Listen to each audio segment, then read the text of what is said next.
Corinne, bonjour. Bonjour Michel. Dans la NASH, beaucoup d'études de phase 2 dans cette EASL 2024. Est-ce que tu as vu des phases 3 ? Effectivement, j'ai repris l'étude de phase 3 qu'on connaît tous, Maestro NASH, qui est sur le resmetirom, mais ils ont fait des analyses de sous-groupes en fonction du poids et du BMI. Je vous rappelle juste les grandes lignes. Donc, le resmetirom, c'est un agoniste sélectif des récepteurs bêta des hormones thyroïdiennes qui est impliqué dans la modulation du métabolisme lipidique au niveau hépatique. Donc, c'était une phase 3 avec chez les NASH F2, F3, traité 52 semaines, soit par une dose de 80 mg de resmetirom, 100 mg ou placebo. Efficacité identique dans les deux groupes sur la diminution du score de NASH, d'environ entre 25 et 30% au niveau histologique, et amélioration d'un point de fibrose d'environ 25% des cas.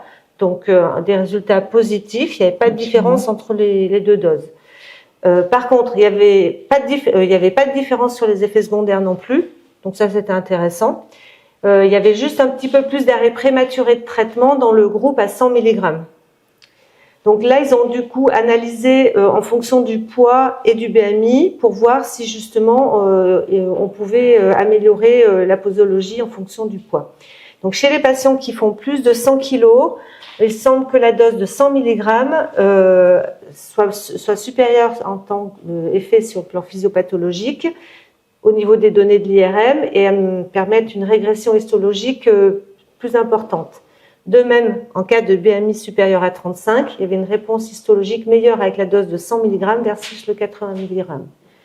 Donc, toute la question, c'est efficacité versus risque d'arrêt prématuré. Je pense qu'on peut considérer que pour les patients de plus de 100 kg et BMI supérieur à 35, la dose de 100 mg est à favoriser. C'est ça.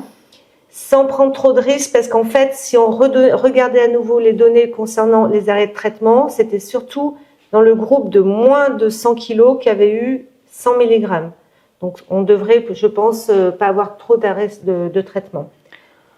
Ok, donc efficace. Efficace.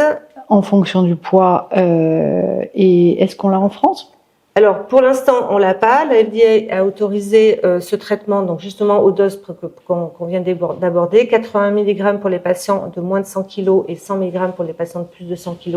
Nous, on l'attend dès que nos tutelles nous autoriseront à le prescrire. Donc, on espère bientôt. Merci. Merci à toi.